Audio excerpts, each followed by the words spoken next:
ISUPK.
We're in slavery in this place. We're held captive in this place, and that's how we got here, and it's been that way since then.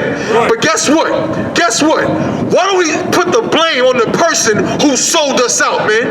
Why don't we figure out who was the one who sold us up the river so we can continue to be slaves in this place, to be destroyed in this place? You know who it is.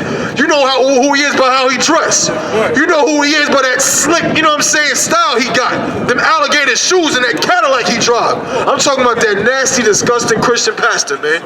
That Christian pastor is the biggest traitor in the black community, and it's not even close. It's not even close. The Christian pastor is a traitor and an enemy to blacks, Hispanics, and Native Indians, man. He's the reason we're destroyed in this place, right? And guess what? Real soon we're going to celebrate probably the worst one to ever grace the planet Earth. That nasty, what's his name? Orgy Mike? No, they don't know him as Orgy Mike. That's what we call him in the UPK. We call him Orgy Mike, right? You don't know him by his real name. You don't know him as Michael. That was the name on his birth certificate. You know him as Martin Luther King Jr. That piece of garbage was a liar and a piece of just horrible, deceptive, you know what I'm saying? Just a snake in the grass, man. A liar in every way. A repugnant piece of trash. Repugnant. You understand? Who lied to you. You think his name is Martin Luther King when his real name was Michael. That was his real name. You understand? We're going to see whether or not the Bible, whether the God of this Bible thinks that cats like Martin Luther King and Creflo Dollar, whether we should worship them, whether we should be in their churches, whether we should honor them.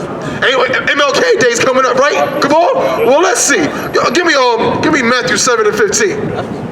Let's go into the Bible and let's get a true understanding. And I know a lot of these scriptures you never heard. A lot of these scriptures we never heard before. Why? Because the place where we thought we were supposed to go to find God, when we went there, what did we find? What did we get? Did we get the Bible? Did we get the truth? No, we got lies. No, we got robbed. You understand? We got a greasy cat up there telling us that it's time for him to get a new plane, so we got to put more money in the donation bucket. But when your mother got cancer, or your auntie, you know what I'm saying, is in a diabetic coma, and you need some help, where's he at? Nowhere to be found. You got that, brother? Read.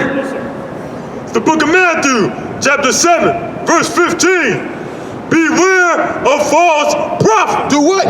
Beware of false prophets. God said, beware of false prophets. Go ahead.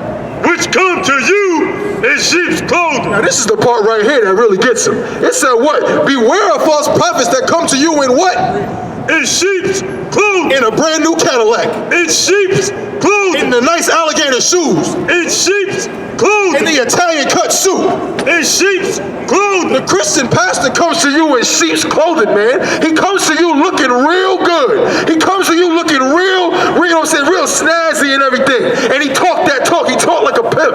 He talked real smooth, real buttery with his words, man. Make you, oh, young brother, how you doing, brother? Yeah, you know we missed you in church last week.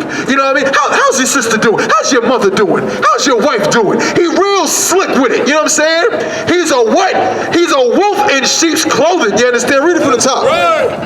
Beware of false prophets. He's a false prophet, and it's going to tell you how you know a false prophet. Read. which come to you in sheep's clothing. They come to you in sheep's clothing. They come to you looking real nice, looking real respectable, looking like somebody you should admire, somebody you should respect. Go ahead. But inwardly, But what? That means when you look past the alligator shoes and the caddy, when you look past the slick back greasy hair, when you look past all the nice words and the lip service, when you look past all of that, go ahead. they are ravening wolves. They are what? Ravening wolves. Creflo Dollar is what? Ravening wolves. T.D. Jakes is what? Ravening wolves. Martin Luther King was what? Ravening wolves. All of these Christian pastors are ravening wolves, man. All of these pastors are setting you up for destruction, to destroy you, to consume you. That's right. You understand? You're like a prey for them. In the Christian church, we like sitting ducks, black man, Hispanic man, Native Indian man. We like sitting ducks in the Christian church. Literally sitting ducks. Ask, what's his name? Dylan Storm Roof. Why do you think he went to the Christian church? Why do you think he went to the Christian church in Charleston, South Carolina, and sat there and pretended he was praying with them for like an hour or 2 hours before he pulled out a pistol, before he pulled out a bunch of guns and killed non-parishioners, man? You know why he did that? Because he knew that those people were not going to do anything. He knew that black people in the Christian church are taught to be docile, are taught to be timid and humble and scared all the time. Guess what? That crap wouldn't have happened in the ISUPK, the Commander General Yohana. He wouldn't have made it within 5 feet of the front door of not one school and on the entire face of the earth, you understand? Barakatah Yahweh Yahweh Shai, for us being taught what's really in this Bible, man. And not falling for the okie doke. Read that again from the top. Beware of false prophets, which come to you in sheep's clothing, but inwardly they are ravening wolves. They're ravening wolves, man, trying to destroy you, trying to steal from you, trying to kill you, trying to eat it all up. You understand? Everything you got. Drop that. Give me Matthew 24 and 11. You understand? The Christian pastor, man, why do we have to do this? Why have my brothers had to come out here and break down all these scriptures, man? Because you never knew. We never knew these things. And none of us knew it before we came into the ISUPK. We never read these scriptures. We didn't know the truth according to this Bible. So why do we come out here on a Saturday when we could, like everybody else, just enjoy the day, be with our wives, be with our children, you understand, having a good time, go out to eat or something like that? Why are we out here, man? Because we have an obligation, as my brother Shabayologist brought out, we have an obligation to be loyal to our people, man. To love our people, man. We have an obligation to do what? To do what Christ did. Christ didn't do what? Christ didn't even have a place to stay, man. Christ didn't have a place to stay. Christ didn't have riches. You know what I mean? Christ loved his people so much, man. He gave it all up for them. And that's what we do in the ISUPK. You got that, brother? Let's read more about these bastards. Read that. Book of Matthew, chapter 24, verse 11. And many false prophets. And many what? And many false prophets. And many false prophets, read.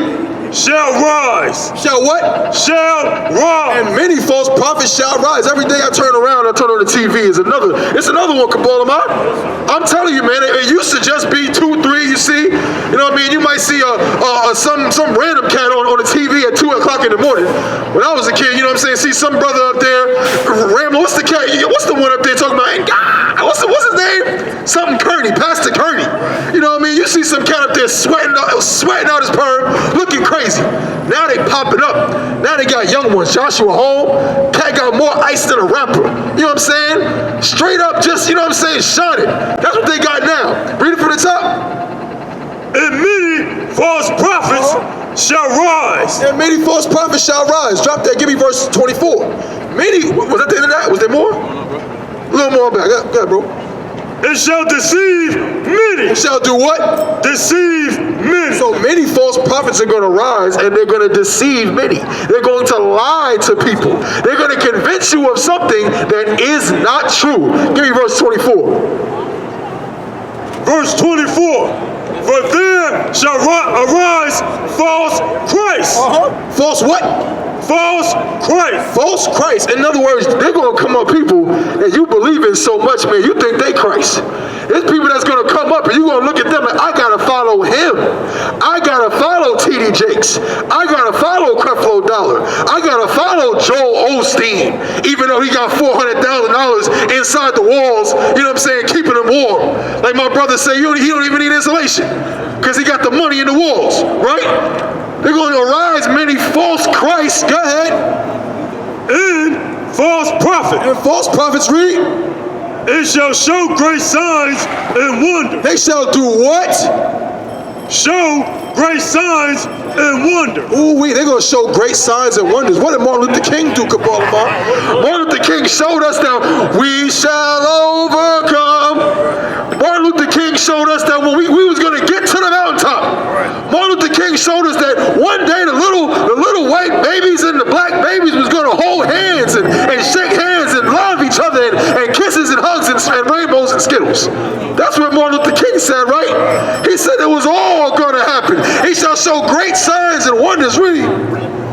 It's so much that if it were possible, and so much that if it were possible, God, they shall deceive the very elect. They shall deceive the very elect, man. You know what that means? That means that these false prophets, like Martin Luther King, are going to deceive blacks, Hispanics, and Native Indians, man. Deceive us into believing that integration was good for us, man. Deceive us into believing that joining hands with the oppressor is going to save us from captivity. When joining hands with the oppressor is why we're in this goddamn hellhole in the first place.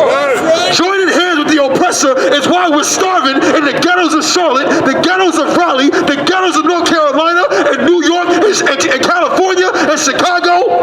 It's why we're dying in the streets, man. You do know that Chicago just had more murders than they've had in the past 10 years. Right.